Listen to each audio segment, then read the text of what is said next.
with Drafting Archetypes, and today I'm covering the first archetype for Lord of the Rings, which will be red-black.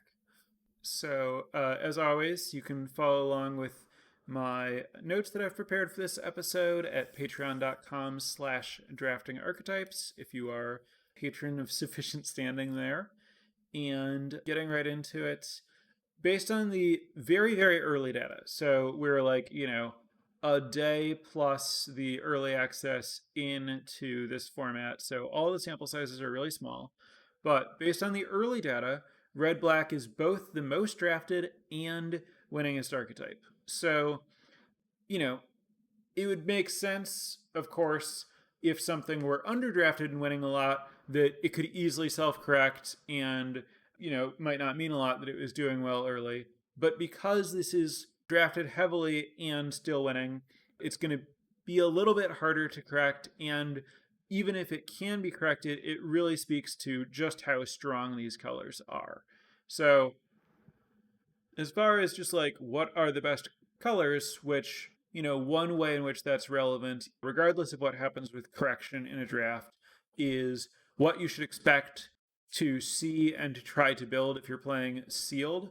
I know that I have some sealed RCQs coming up. I imagine some other people are also playing in events like that. Really, really look to red and black. Speaking of, as far as the early data suggesting that red-black is good, that also tracks with my early experiences. I played red-black in 2 different paper pre-release sealed events and went 4-0 in both of them. And I played an 8-player draft with some friends the other day, and the player who went undefeated in that draft drafted red-black. So it has certainly felt impressive in addition to having good stats and also the cards looking like they're good. I've seen pretty broad agreement, even like before the set was released, from people asking about things and talking about things in my stream and whatever, that black looked like it had the best commons. And the early data suggests that that's emphatically true. 8 of the top 10 performing commons are black. Obviously, when you have that kind of density, they're each benefiting from the fact that they're played in decks with the other ones. So, if you look at like the 6th best performing black common, it's probably not actually the 7th best card in the common in the set. It's just, it's probably independently a weaker card than like the best card in some other colors. But it's very hard to divorce the power level of a card from its color and context, because in this set, costing black means that it's easier to cast in a strong deck than costing green, if you imagine that strong decks are a lot more likely to have other black cards in them and therefore to have swamps in them. So yeah, the black commons are really good. I guess that raises a question about, why is black so good? Is it just that all of the commons are just independently really strong, or is it something about the nature of this format or whatever that's making the stuff that black is doing good? I think it's both of those things. I think that specifically the nature of the ring mechanic plays really well into black in general and the things that black has in this set in particular. The card advantage offered by Amass is a really big part of it. We see the best performing black commons are a lot of the ones that amass at a decent rate, in addition to, Claim the Precious, the 1 black, destroy target creature, the ring tempts you, is the top performing, which speaks to, it's just a great card. 3 mana hard removal is a pretty good place to be. And then instead of like being an instant like murder, it gives you the ring tempts you, which is really significant. So the reason that it's so significant is really the second chapter. The fact that when the ring tempts you a second time, you get to loot when you attack. So as long as you can keep that going, you don't really flood out. And black is particularly good at managing all aspects of that. So having a bunch of removal means that you get to kill your opponent's ring bearer. Having little creatures that are good to be a ring bearer, especially Dunlin Kerbane, the 1/1 flyer that amasses 2. The 1/1 flying part of that is a fantastic ring bearer because it already has evasion and it only has 1 power, so it can only be blocked by very, very, very few things. Like other flyers can't block it, other 1 power things can't block it. You need to have 1 power and reach, like the rare Legolas, or you need to have 1 power and flying, like a spirit token or another one of them. But like something like Kingfisher, the 2/1 blue flying common, can't block it. And so there are a lot of like cards that are pretty good blockers for ring bearers, but most of them don't block that creature in particular. And so if you have the looting from the ring bearer and your opponent doesn't, you're in really good shape because you have a looter and they don't, and that's just how limited works. If you both have a looter, then neither one of you is flooding out, and then you're both like pretty likely to be able to spend all of your mana pretty efficiently. And so the fact that black's card advantage is in the form of extra board presence, insofar as amass represents more board presence compared to like a cantrip or something, which represents more cards in your hand. The way that that's tempo positive matters more when everyone's good at spending all of their mana.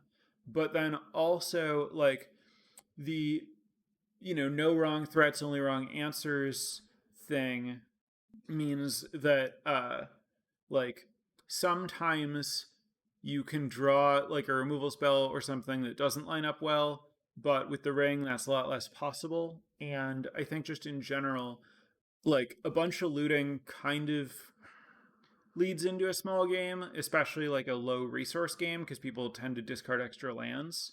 And I think that black and red black in particular just play that game really, really well.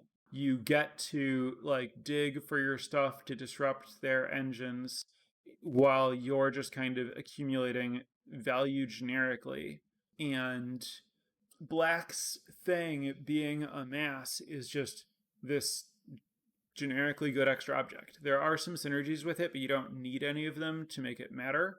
Where a lot of the other archetypes thing requires like some kind of synergy that like red black is very good at disrupting. So that's the start of it. That's the big picture interaction with the ring stuff. But also, I think that red black is just very versatile in a way where, I talk a lot about this deck could be drafted as an aggro deck or a control deck. Here are how to focus on those things. With red black, I feel like it's really easy to have a deck that functions as an aggro deck and a control deck. And you don't need to pick a thing, and you don't really need to draft around your certain synergies. You can just play strong cards, and red black is kind of advantaged at every stage. You have good, cheap, aggressive cards that let you put your opponent on the back foot, which is really important because of how the ring encourages a proactive game and rewards small creatures and punishes being behind on life and pressures the game to end. So red black's ability to like be on the front foot and get out early is great. But also because you're better at competing over the ring and you have like this built-in card advantage, and critically you don't ever flood out, you also play a good long game. And then that kind of covers you through definitely being good in the early and mid game. But on top of all of that, red black has some solid engines that it can assemble that can kind of carry it into a dominant endgame. For example, if you have Sirith Ungol Patrol, the 5 mana 4/5 that can tap and sacrifice a creature to make a food and draw a card, if you combine that with either Haunt of the Dread Marshes, the 1/1 that scries when it enters and you can spend 3 mana to return it, or March of the Black Gate, the enchantment that when you attack with an army, you amass 1. With that one, you can attack, and then in response to the trigger, you can use the patrol to sacrifice the attacking army, and then resolve the trigger to amass one when you now don't have an army and make a new army. Both of those give you kind of like a slow card draw engine that's also giving you this food, so it's a life gain engine, and that's letting you really grind people out going long.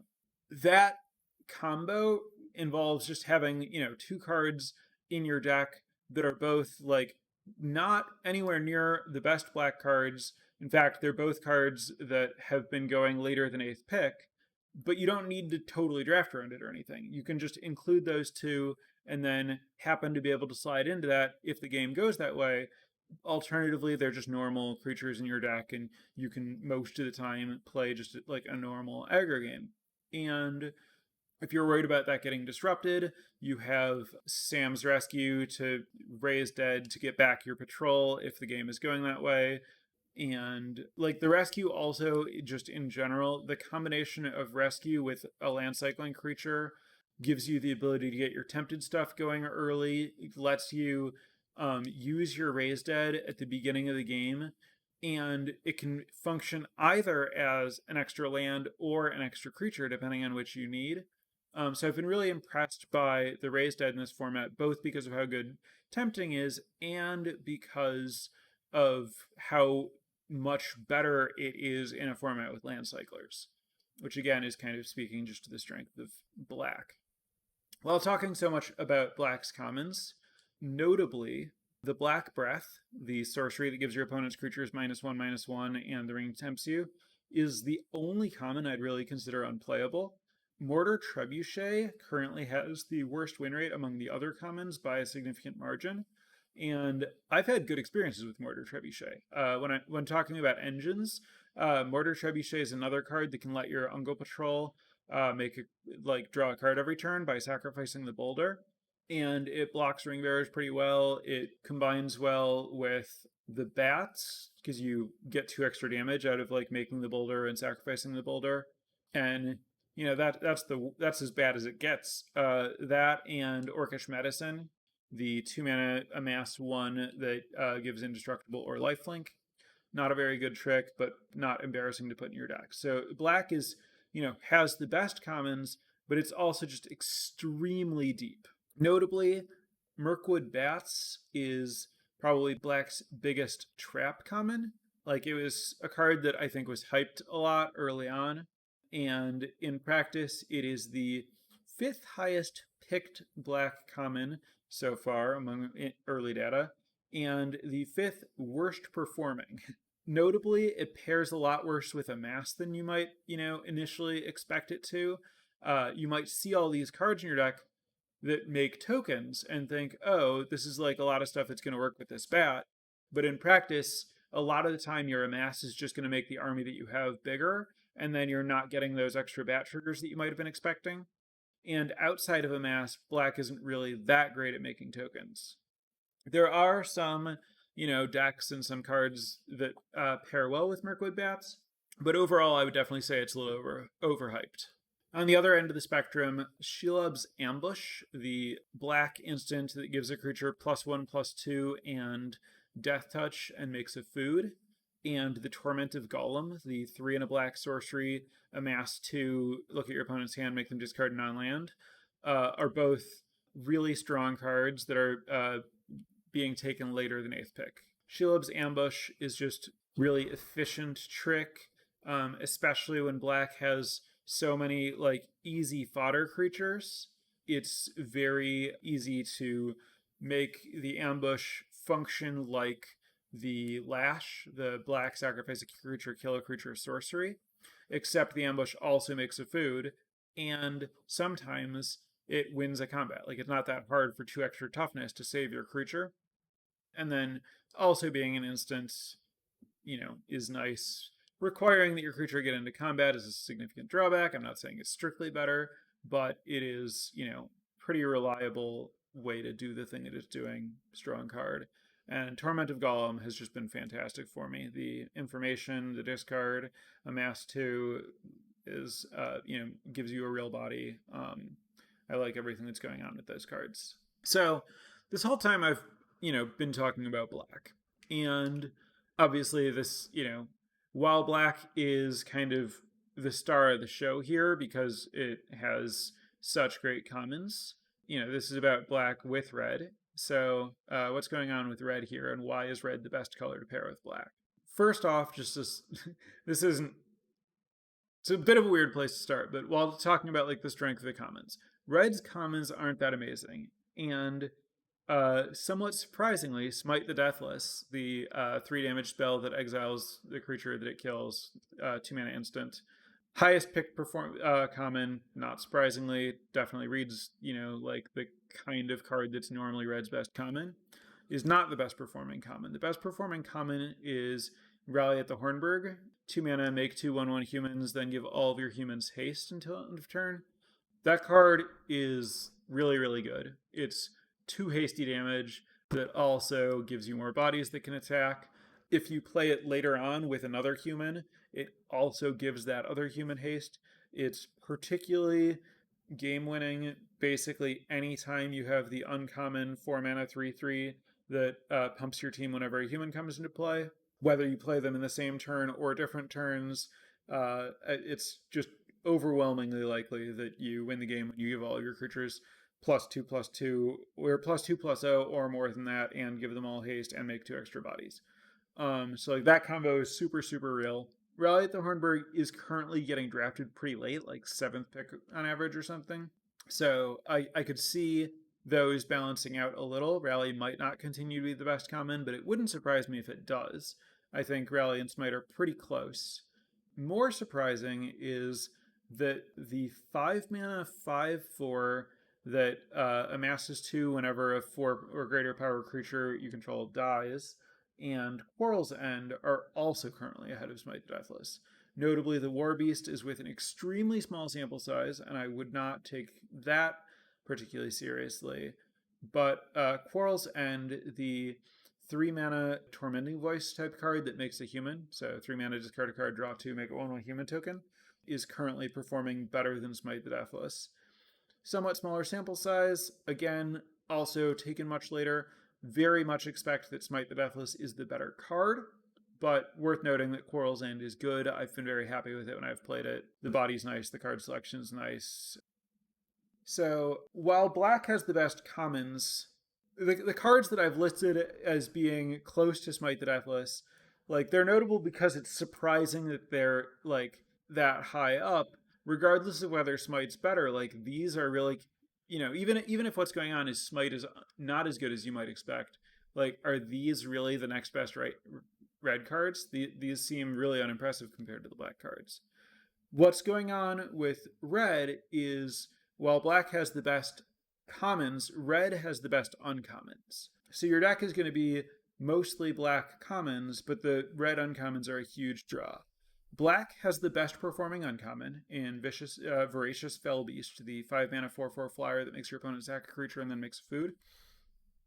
But the next 4 monocolored uncommons in early win rates are all red, even though the other good black uncommons, and there are some really good other black uncommons, like the Nazgul, even though those get support from the black commons, Grishnath, Brash Instigator, the 1/1 that makes a 2/2 and then steals something for a turn, Foray of Orcs, the amass 2 and then do damage to a creature equal to the power of your army, Fearfire Foes, the X spell that does 1 damage to all of your opponent's other creatures, and Eomer of Ritter, whatever, Mark. The 5/4 haste for 5 that gives you an extra body and then, continues to make more bodies or whatever. I guess somewhere in there is Theoden, the red-white guy that gives double strike. Yeah, so red's uncommons are really, really, really, really good and pair really well with what black is doing, because these are just, kind of generically strong or have amass synergies. Like Grishnak and Foray of Orcs are both a lot better if you're amassing in general, which black is best at doing. And Grishnak, the threaten guy, has been very, very good. Like, it's 3 mana for a 1/1 and a 2/2. So just no matter what is going on, that's good by itself. In the early game, it often like takes your opponent's one blocker to clear the way for something else. You hit them with the creature that you played before and their blocker, and then they've taken a bunch of damage and you're pretty wide. But where it's been really, really game winning is when it's played later in the game where you've amassed with something else. You get to steal your opponent's best non legendary creature, and then in red black, sometimes you also get to sacrifice that creature. You don't even need to be red black. You can do it in red with Improvised Club, but you could also do it in black with Nasty End or the Patrol or Grima, the uncommon. Yeah, Grima Wormtongue is the name I was reaching for there. So a lot of ways to do the steel sack with that thing, and when you make two creatures in addition to the threat of your steel sack, it's really, really, really, really hard to recover from that. Yeah, and then I mean, stuff like Quarrel's End contributes to just kind of the flexibility of red black in terms of not flooding out and being able to kind of play at all stages of the game. And you get a bunch of just like very small synergies with kind of robust, powerful cards that play well at all stages. So, you know, I really like to find ways to say, like, here are the synergies to be looking for. Here is like the strategy that you want to employ with this deck. Here's the niche you're trying to operate in. But with red black, I really feel like the strength of the deck is that it just plays good cards and generically good magic, and you don't really need to do anything like special or tricky or fancy with it. And that's a clear strength here. So, given this effusive praise for red black, does that mean that I would advocate forcing red black? No. I don't intend to force red black. I don't really think you should force red black. But it's the kind of situation where what it means to force is a little bit weird, right? Because if all of the best uncommons are red and all of the best commons are black, it stands to reason that in most packs, the best cards you're going to see are naturally going to be red and black. And taking the best cards is going to lead you to taking red and black cards and then playing red black. And I don't necessarily think you should actively fight against that. So my plan is to take the cards that are good, as I understand them to be good, and to expect that that means that I'm playing red and black cards fairly often, but I'm not going to pass better cards in another color or take weak red and black cards to fight to be in red black more than the packs naturally push me there. But I do expect to naturally be pushed there by the packs quite a bit. So that's going to be my approach. I certainly can't, assure you that forcing red black is bad. I can be pretty sure that avoiding red black is bad because the cards are just so good. You're, giving up a lot every time it would be right for you to play it. So that's about what I got. That's what's going on with red black. Very simple, very strong. So I'm going to turn it over to chat for discussion, and also I want to thank the newest patrons of the podcast. So thank you so much, Demontis, Gavin, Hank, and Roken. Really appreciate it. If anyone else is interested in checking out the benefits offered to Patreons and supporting the program, check out patreon.com/draftingarchetypes. Thoughts on playing against red black? Oh no, I hope I don't have to do that. So, I mean, like I said, they kind of excel at a lot of stages in the game. They're good at pressing early damage, and then they have like some reach to finish off from there, and as well as like, just good card advantage engines and stuff like that. I think that you do need to do what you can to preserve your life total and try to like keep pace with them. And then, do whatever it is your deck does better than them. That might just be take advantage of some really strong uncommon or rare that you have. It might be, attack them with flyers. It might be like grinding them out with like big green creatures and you know, recursive elements or something in green black. Maybe you're just trying to like get them dead with like burn stuff or mill stuff in like blue red or blue black. I mean, so part of the thing about just being like, oh, this is just a good mid range deck is I don't think because it's not really based on any particular synergies, it's hard to like be like, oh, well, you just need to answer this and it all falls apart. That's not really what's going on. So yeah, I don't know. It just plays such fundamental magic. There's, you know, the normal like, oh well, if you think that your opponent has like a removal spell, maybe you play your next best creature before your best creature or whatever. But I don't know that there's a lot of a trick to it.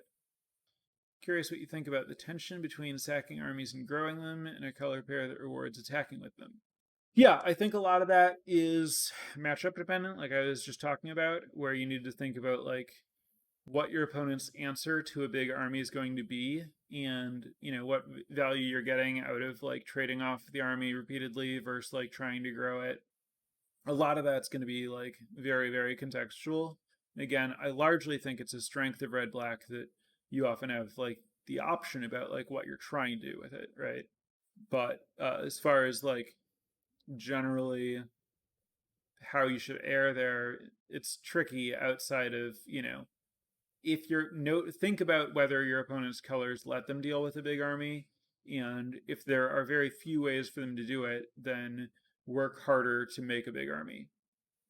When you mentioned Trebuchet as an engine, do you have a needed number of supporting / payoff cards to play Trebuchet, or is the 1/4 enough in this format? So I'm going to assume from the fact that Trebuchet has a really, really bad win rate that the 1/4 is definitely not enough in this format.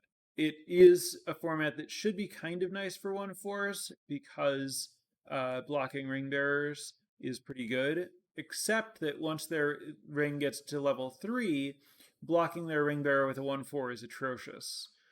As far as the other question about like, do you need some number of support and payoff cards?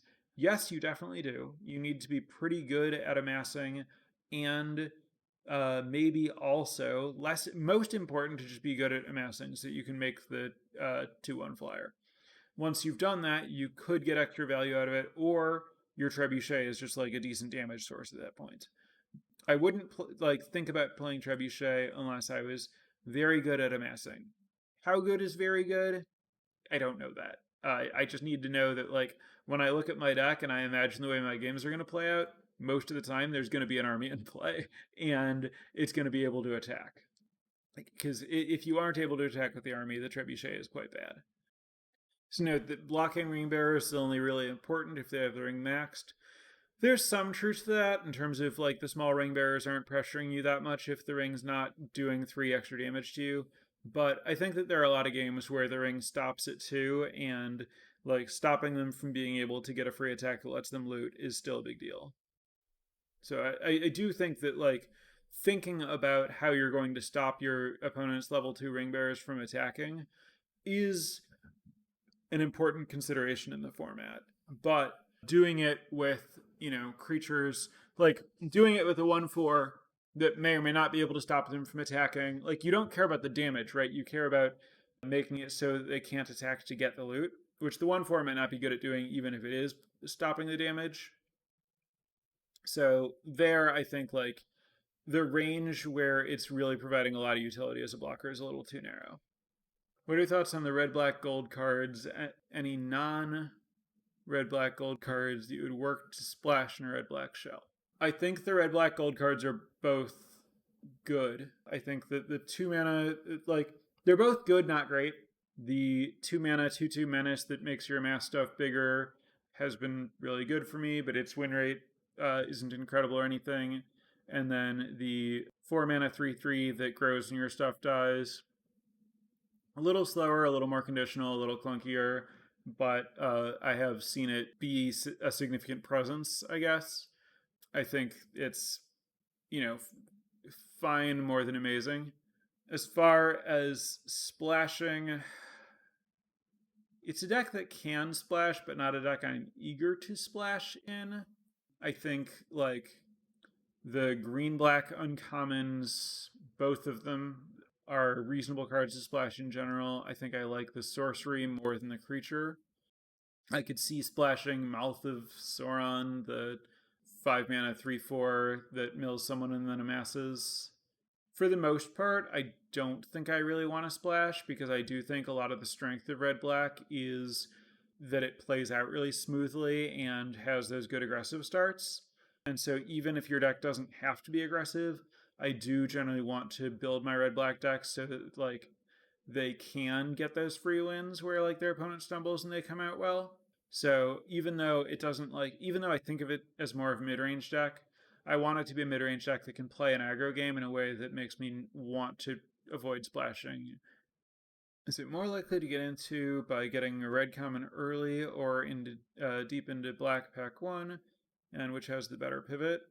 I think both of those are like very, very common and very, very good. Like if a lot of the time you will see a good red uncommon and take it, and then it'll be kind of natural to slide into black because there are so many good black commons and like it's hard not to see them in packs.